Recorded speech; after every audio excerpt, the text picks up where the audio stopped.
EVO, you see the players lining up for their pools. You see 3 big screens, and the energy just surges through you. You're ready to rock. My body is ready.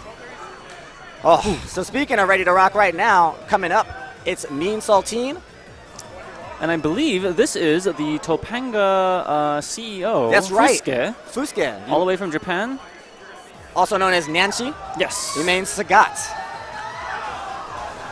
So certainly a player that is experienced. You know, he's at the top of the line, the hierarchy, business-wise, but probably not the most active player these days. Well, he does have the benefit of playing with Mago Sagat. Exactly, right? So even if you're not playing that much, it's osmosis. And he is playing against a very good matchup. Yeah. You can tell us a little bit about this matchup. You have some experience This bearded here. man will walk into a lot of fireballs, and he's going to have a lot of difficulty getting in. This is probably Zangief's worst matchup.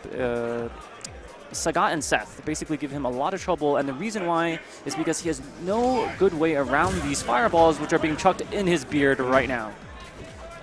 He's got a lot of life, Zangief does, and that's the reason why. He's going to have to be, he's forced to eat some of this damage, you know, put some of that life on the line, take some risk. But if the fight gets to the corner, that's really where he gets to shine. He's trying to take it there now. So that's a good point you brought up. Using your life and seeing your life gauge as a, just as important as the super gauge, as your ultra gauge. Yeah, it's another resource that you have. You gotta be able to use it a little bit in that way. All right, so nice the grab. human meat shield has gotten in here, but now he's going to eat an Ultra Force Troubles, and this is going to be KO. Round 1 goes to Nyanshi. Saltine. He does wrestle bears for cross-training, so.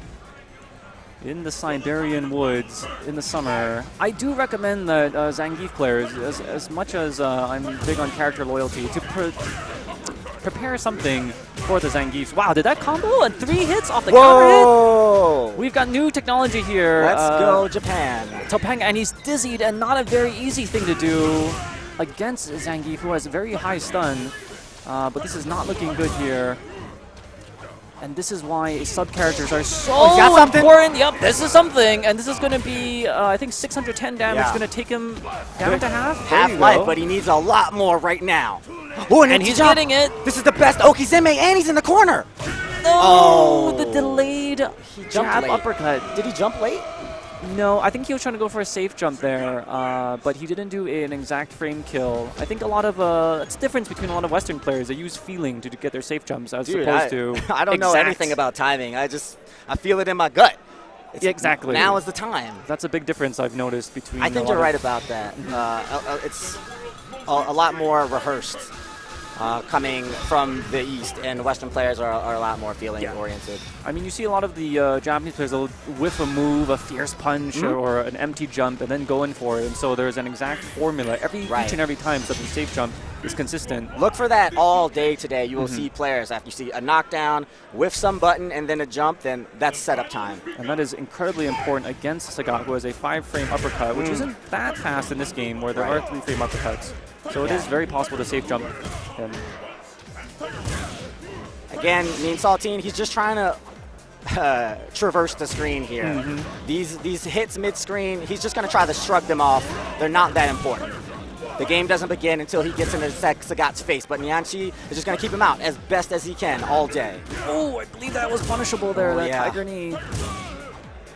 Zangief's grab does come out in 2 frames, so any of those blocked Tiger's knees or the whiffed ones can be SPD'd. It's got huge range. Except for that one. That one is -1, the EX. Yeah. Such an important move.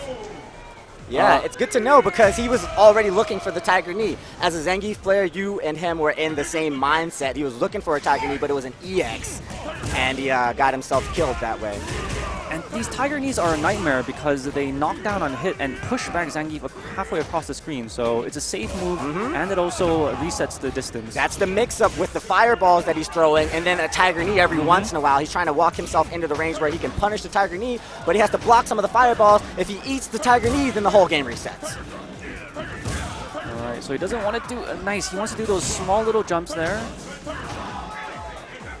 because Sagat can carry uppercut from halfway across the screen. Yeah. Nice grab there. I don't think that's guaranteed, but Nyanshi did not hold up, and he got an SPP for his troubles, and he's probably going to lose this round.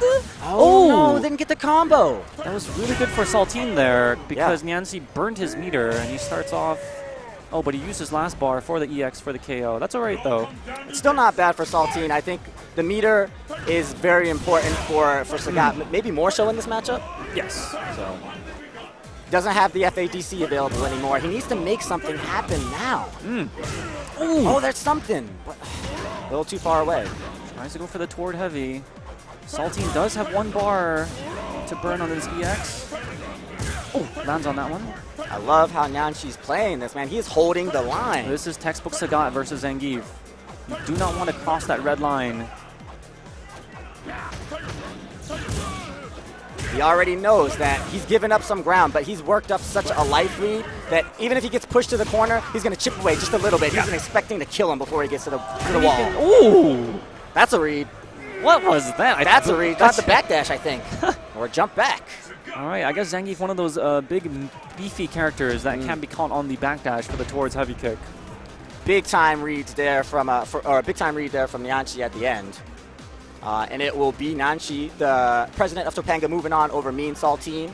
El Presidente. Yeah. Ooh. And speaking of Topanga, we have another member in the murder face, I believe, coming up. That's Tokido. Don't have any information on his partner, as I neglected to get that. I thought that Tokido was sitting down with Nyanshi as his translator, but he was actually coming up to play. There's nothing to translate for Zangief versus Sagat. Apparently Nyanshi. Tiger, tiger, tiger in the face.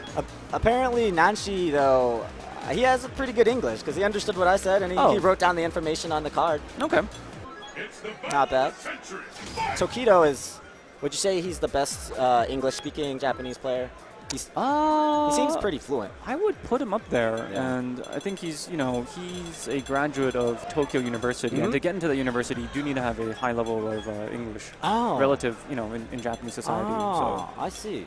You can expect that anyone from that school. I mean, do we have any Western equivalent of a Tokido, like a Harvard Street Fighter player? Because that's what. Ultra David went to a pretty good law school. Okay. He did not go to Harvard though. He has like 2 but we've law had, degrees, you know right? what? Dude, we have a few people that went to MIT. Oh, okay. FMJ, I'm not sure about FMJ didn't go, but there was a Crowbait. He's an older dude, and there was definitely another dude. And can't remember who the closer was. We that need makes that. A lot of sense, though. We need that prestige in the FGC, guys. If you go to an Uplift amazing us from university, the ghetto, yeah. tweet at Zeep or at Ski Sonic and let us know so we can let the 50,000 people watching EVO have a great impression of the fighting game community. We do have some incredibly smart people, though. Some we do, genius level players. Oh, Serlin. Was he not MIT? Serlin might have been the guy. Yeah. Serlin might have been the MIT guy. I think Serlin's the MIT The other MIT guy. But the more Ivy League players, the merrier.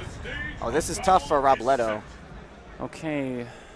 Up against Akuma, Guile is a character that in Street Fighter 4 essentially cannot get knocked down.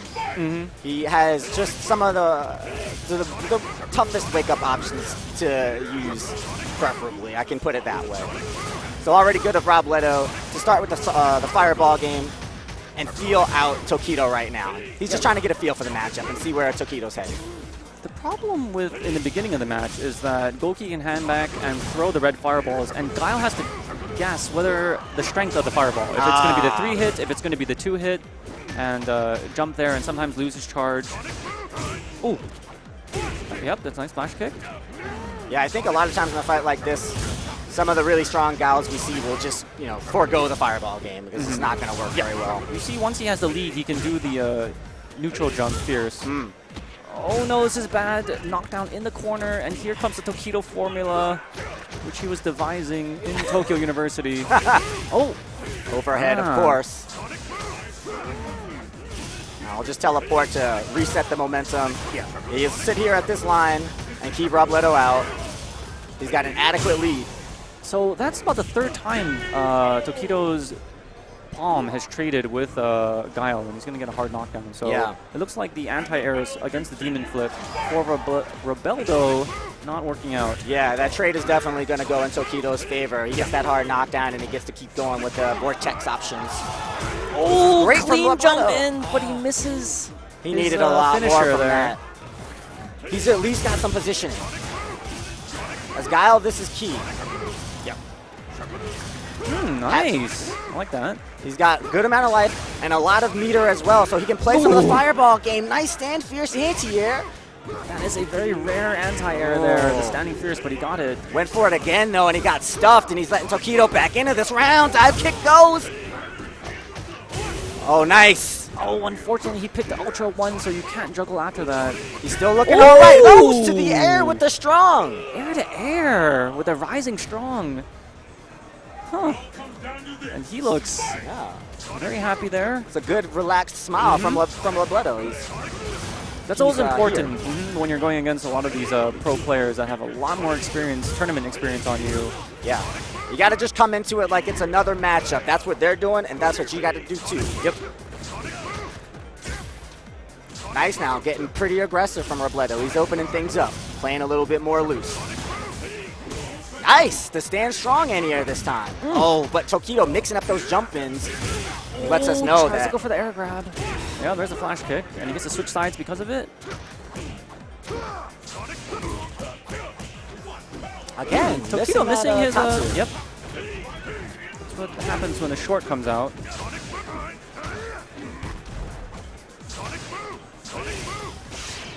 Good control from Robledo. He's got to watch out for the palm again. And Yeah, you Akuma know what's has going to EX. come. He's got the EX for the Demon Flip, too, to make it even faster. He does Gotta have be homing very- properties on the EX, the Demon Flip. Ooh, And there here it it is. comes. We knew it was going to come, and he misses his anti-air. Oh, no. But Tokido misses his. Oh, wow, okay. Totally off.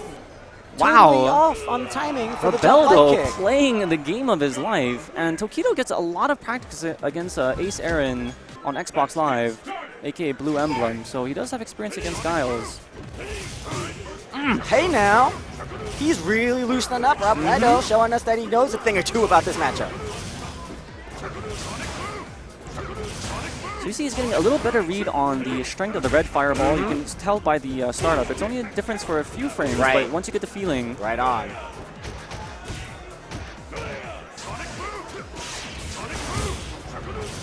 Tokido looks like he's just having a tough time. And Oh, he man. read the EX Demon, and that anti-air for Guile just not working out every time. Oh, but he finally went for a flash kick. You got to resist the urge. Yeah. It's really a fight against yourself to go for that option, which Yeah. isn't the best. Oh, risky time, but it works out for Tokido. Tokido teleported towards, but Robledo did not punish because he was already in the Sonic Boom recovery animation. Yeah, it's unfortunate. Just didn't get the read. And it should be tripped out here with a uppercut. There you go. In a matchup like this, a character like Akuma is always trying to get Guile to do the wake-up flash kick. Every time you get the knockdown, you want the flash kick to come out so you can get a punish. If you can go for an anti-flash kick setup, that's just very juicy as an offensive-minded player. That's the best way to describe it.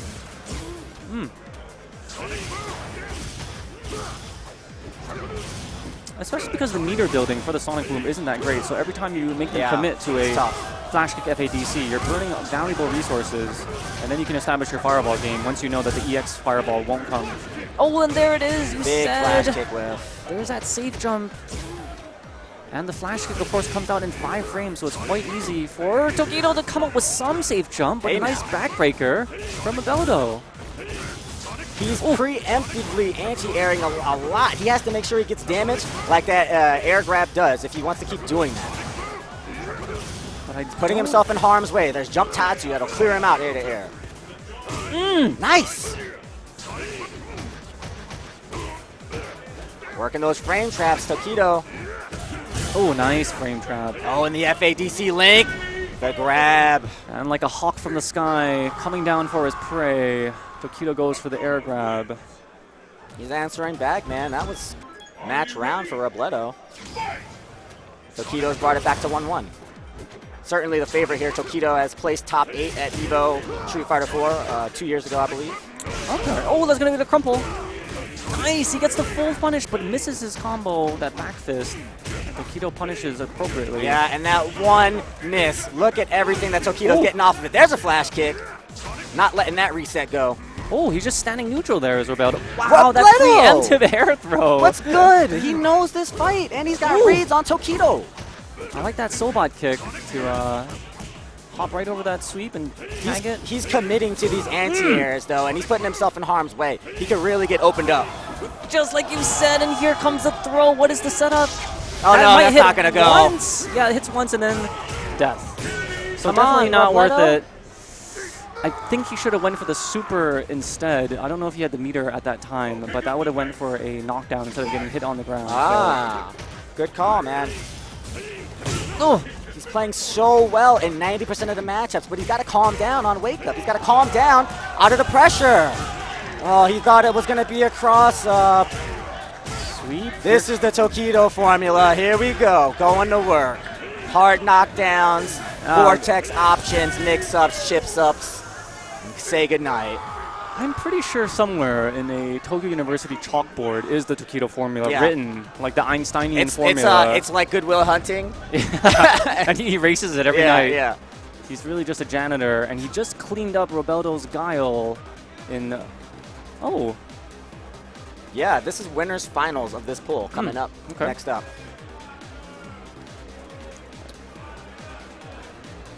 And shout outs to many of our illustrious sponsors this weekend.